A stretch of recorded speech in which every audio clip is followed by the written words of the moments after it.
మల్లన్నకే మా మద్దతు. ఎమ్మెల్సీ ఎన్నికల్లో గెలిపించి చట్టసభలకు పంపుదాం. నిరుద్యోగుల పక్షాన నిలబడేది తీన్మార్ మల్లన్ననే. తెలంగాణ షెడ్యూల్ కులాల వెల్ఫేర్ అసోసియేషన్ ప్రెసిడెంట్ దేవాదాస్. ఇక్కడ మల్లన్నకు 300 కాపు రైతులు మద్దతు. మల్లన్నను గెలిపించుకోవాలని పట్టభద్రులకు పిలుపు. మల్లన్నకే మా మద్దతు, భారీ మెజార్టీతో గెలిపించాలి.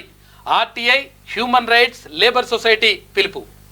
మల్లన్నకు టీపీటీయు మద్దతు. ప్రశ్నించే గొంతుకలు గెలిపించాలని మద్దతు. అన్ని కుల సంఘాలు, అన్ని ఉద్యోగ సంఘాలు కూడా మల్లన్నకు మద్దతుగా ఉంటాయి. ప్రజా గొంతుకకే పట్టం. 10 ఏళ్ళు మా కోసం కొట్లాడిండు. రిజర్వేషన్లు పాటించకపోతే నిలదీసిండు. ఆపత్కాలంలో అండగా నిలిచిండు. పైసలొద్దు, అభిమానమేమొద్దు. తీన్మార్ మల్లన్నకు సబ్బండ వర్గాల మద్దతు. గ్రాడ్యుయేట్ ఎమ్మెల్సీ పోరు రసవత్తరం. ఇక బీఆర్ఎస్ డబ్బును తిరస్కరిస్తున్న గ్రాడ్యుయేట్లు, పైసల పాచిక పారక తలలు పట్టుకుంటున్న బీఆర్ఎస్ నేతలు పల్లీ బఠానీ వ్యాఖ్యలపై పట్టభద్రులు ఆగ్రహం వ్యక్తం చేస్తూ ఉన్నారు. ఇక్కడ ఉస్మాన్ యూనివర్సిటీ కానీ, కాకతీయ యూనివర్సిటీ కానీ, జేఎన్టీయూ కానీ, తర్వాత అక్కడ అంబేద్కర్ ఓపెన్ యూనివర్సిటీ కానీ, అంటే ఇక్కడ ఉన్నటువంటి తెలంగాణలో ఉన్నటువంటి ఏదైతే యూనివర్సిటీలు ఉంటాయో, ప్రభుత్వ యూనివర్సిటీలు ఉంటాయో అవన్నీ కూడా ఏది పల్లీ బఠానీ అడిగాలంట. ఇక్కడ బిట్స్ ఫిలాని అట్లా బలిసిన చదువుకున్నది అయితేనేమో అది మంచి చదువులంట.